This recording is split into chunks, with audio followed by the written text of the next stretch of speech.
Femme Actuelle consacre la une de son programme télé à Éric Antoine.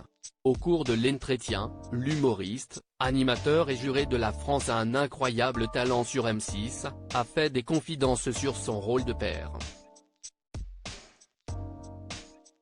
Éric Antoine est devenu incontournable sur le petit écran. Juré, ce mardi 28 novembre dans La France a un incroyable talent, le géant de 2M07 anime de nombreux autres programmes à succès sur M6, tels que Les Traîtres, Qui peut nous battre ? Ou encore Lego Master. À côté de la télévision, il connaît aussi un grand succès sur scène en enchaînant les tournées avec ses spectacles. Un emploi du temps chargé à cause duquel il a parfois négligé sa vie de famille si l'on en croit ses propos accordés à nos confrères de Femme Actuelle. À l'heure actuelle, mes enfants sont ma priorité absolue. Éric Antoine, La France a un incroyable talent, se confie sur son rôle de père. L'ascension d'Éric Antoine débute en 2006. Le magicien humoriste participe comme candidat à La France a un incroyable talent.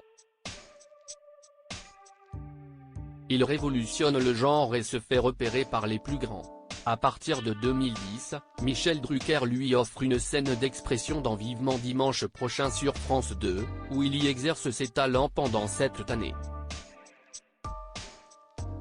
Il revient en 2015 en tant que juré dans l'émission qu'il a révélée, continue ses spectacles dans la France entière et apparaît même dans des rôles de fiction.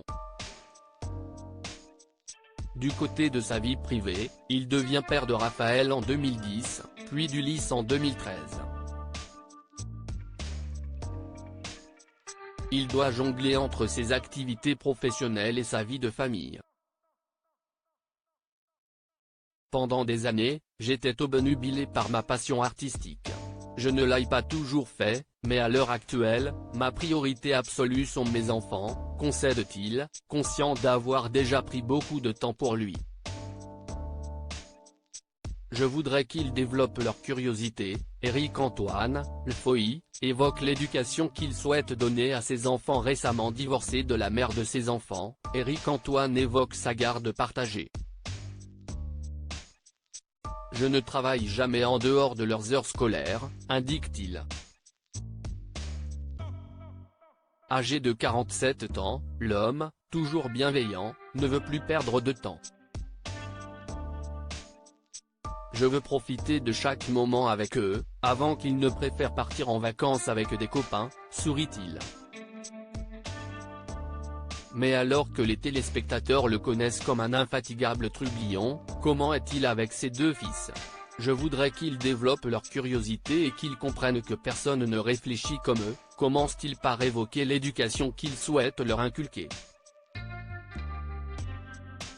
Curieux de nature et toujours demandeur d'apprendre de nouvelles choses, le magicien aimerait que ses enfants cultivent la même mentalité. Il faut qu'ils s'intéressent aux autres pour comprendre le monde. Ils doivent entretenir la culture du doute perpétuel afin qu'ils ne s'arrêtent jamais de réfléchir, conclut-il tendrement.